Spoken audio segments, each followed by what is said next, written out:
सैलाब और उससे होने वाली तबाहकारियों की provincial disaster management authority Punjab की दरिया चनाब और जहलम और मलहका नदी नालों में सैलाब की वार्निंग जारी। दरिया चनाब और जहलम में निचले दरमियाने दर्जे की सैलाबी सूरत हाल का खदशा है। Provincial disaster management authority Punjab के मुताबिक 28 से 31 जुलाई तक दरिया चनाब और जहलम में पानी की गैर मामूली इजाफे का खदशा है। PDM में पंजाब का रावलपिंडी, गुजरावाला, सरगोधा, फैसलाबाद, मुल्तान और डेरा गाजी खान की कमिश्नर्स को अलर्ट। गुजरात, जहलम, मंडी बहाउद्दीन, सरगोधा, खुशाब, झंग, खानेवाल, मुल्तान, कोट अद्दू, मुजफ्फरगढ़, सियालकोट, गुजरावाला, हाफिजाबाद और चिन्योट के डिप्टी कमिश्नर्स को अलर्ट जारी कर दिया। सैलाब और उससे होने वाली तबाहकारियों की provincial disaster management authority Punjab की दरिया चनाब और जहलम और मलहका नदी नालों में सैलाब की वार्निंग जारी।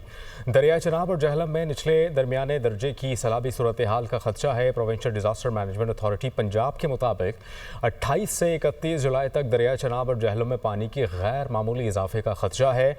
PDM में पंजाब का रावलपिंडी, गुजरावाला, सरगोधा, फैसलाबाद, मुल्तान और डेरा गाजी खान की कमिश्नर्स को अलर्ट।